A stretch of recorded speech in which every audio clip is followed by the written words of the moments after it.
Hello, I'm a PhD student at the University of Cambridge, and to explain what my research is for, I've written a short story about two children who were so bored of lockdown. Their names are Molly and Matthew, and they were only trying to see who could sing Moana the loudest. But Mum said, "That's it, go and play in the garden." But the game isn't as fun outside, and they were so bored. But then Molly has a great idea. "Let's dig a way out, all the way to Australia." Molly starts digging right away.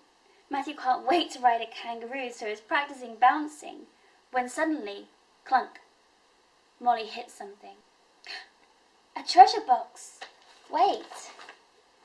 It says, "Timey capsule."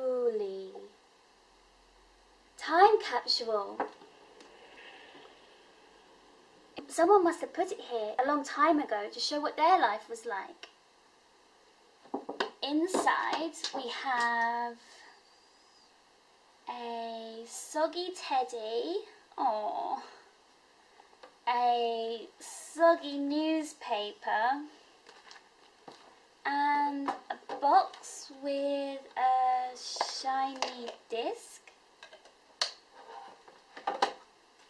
Matthew is kind of sad it's not real pirate treasure, but then Molly has another great idea. Let's make our own lockdown time capsule for other children in 100 years' time.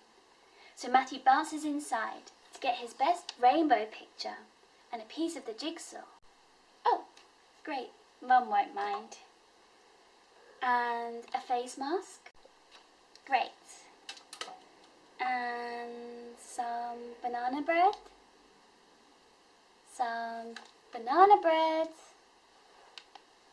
Oh, I guess we must have eaten it already. Oh, biscuits. They'll do. So, looking at the soggy newspaper, Molly knows they need to keep the water out. And looking at the worms in the hole, oh, yuck! Molly knows they need to keep the animals out. And looking at Dad attacking the blanket fort in the house, Molly knows they need to keep it hidden where Dad won't try and tidy it.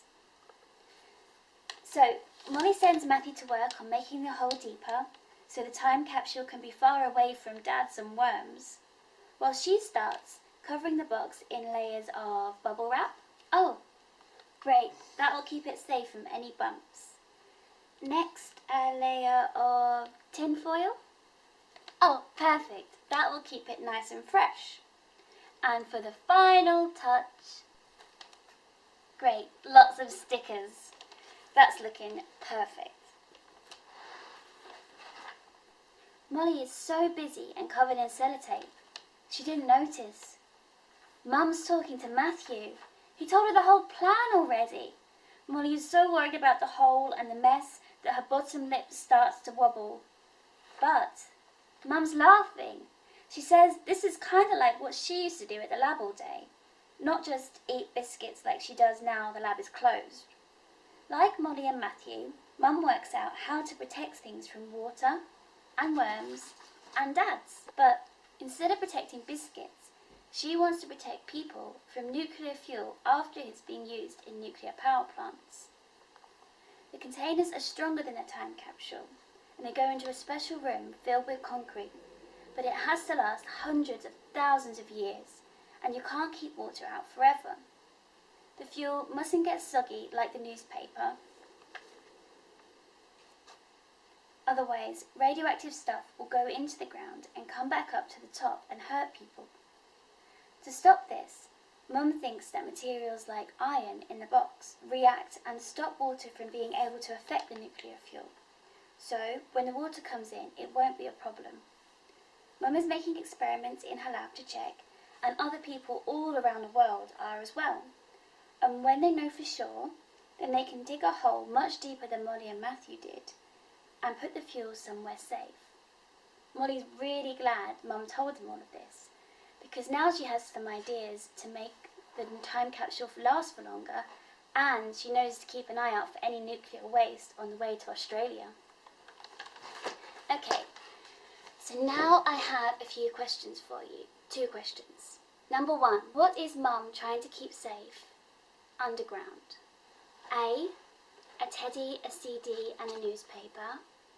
B, nuclear fuel waste. Or C, banana bread, face mask and a picture of a rainbow. So click either A, B or C and we'll see if you've made the right choice.